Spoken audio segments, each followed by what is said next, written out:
The following story comes from excerpts from memoirs of Emilio Aguinaldo. Myong and his men went to Hong Kong to comply the agreement he made with the Spaniards in the Philippines, but Myong was eager to return to the Philippines as he is not satisfied on how the Spaniards making their part of the deal.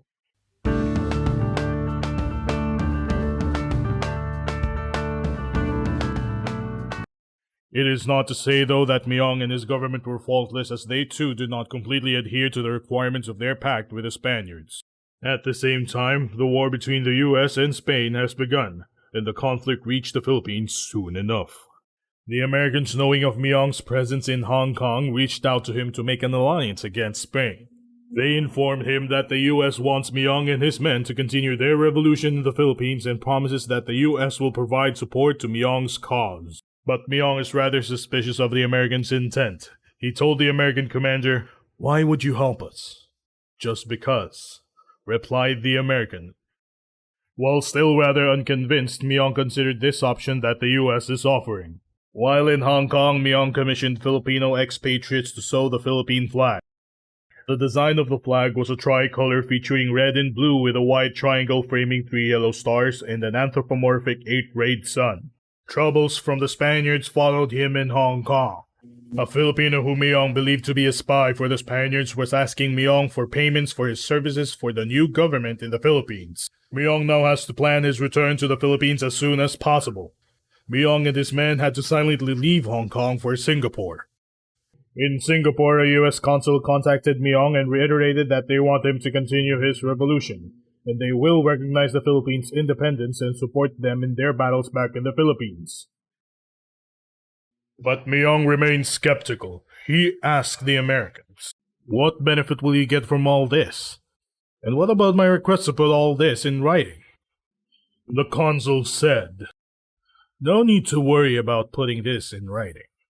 The U.S. doesn't need any colonies, and our words are good compared to the Spaniards." Even in doubt, Myong believed that he has to trust the Americans as he intends to go back to the Philippines soon. To appease Myong, the U.S. agreed to consign arms, providing him with guns and ammunition upon his return to the Philippines. Myong was delighted with the deal he got with the Americans and went off to prepare for his return to the Philippines via Hong Kong. May 19, 1898. Myong left Hong Kong for the Philippines aboard the American dispatch boat McCulloch and reached the country 2 days after. When they reached the shores of Cavite, Myong boarded USS Olympia, where he had the chance to have a discussion with General Dewey, the Admiral of the U.S. Pacific Navy. In this meeting of the two leaders, they discussed the relationship of their nations and how the U.S. could support the Filipinos in their fight for independence from the Spaniards. Myong still doubts the intentions of the U.S. in all of this, but nevertheless thanked them for their support. As Myong left and was about to go near a shore, he came across several boats loaded with revolutionists of Kawit, who told him that they had been looking out for him for weeks. Myong was overwhelmed with feelings of joy and gladness when he reunited with his people. He immediately prepared himself to meet his men and arrange his army for the renewal of the battles against the Spaniards. Aguinaldo reconstituted the revolutionary army and formed a dictatorial government with himself as dictator. With words of Aguinaldo's return and the reforming of the revolutionary army spreading, insurgents and restive elements from all over Luzon flocked by droves to Cavite to join the war for liberation. May 28, 1898. Aguinaldo in Alapan, Cavite. Myong attacked a garrison of Spaniard troops. Upon hearing of Aguinaldo's return, 500 Spaniards from Manila had rushed to reinforce Peña. But they were stopped in Laguna by a force commanded by Paciano Rizal and Pio del Pilar. They fought at rather close range, armed with bamboo cannons and Mauser rifles, and fought at full force despite heavy Spanish resistance. However, they had much more ammunition than the Spaniards, and after 5 hours, the Spaniards ran out of ammunition and surrendered.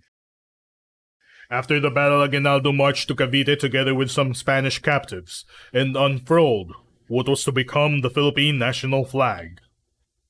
A personal account of Aguinaldo's battalion described the battle and the ceremony.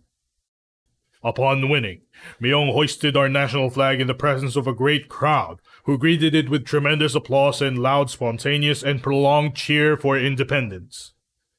By the evening of May 31, the entire province of Cavite was in revolutionary hands.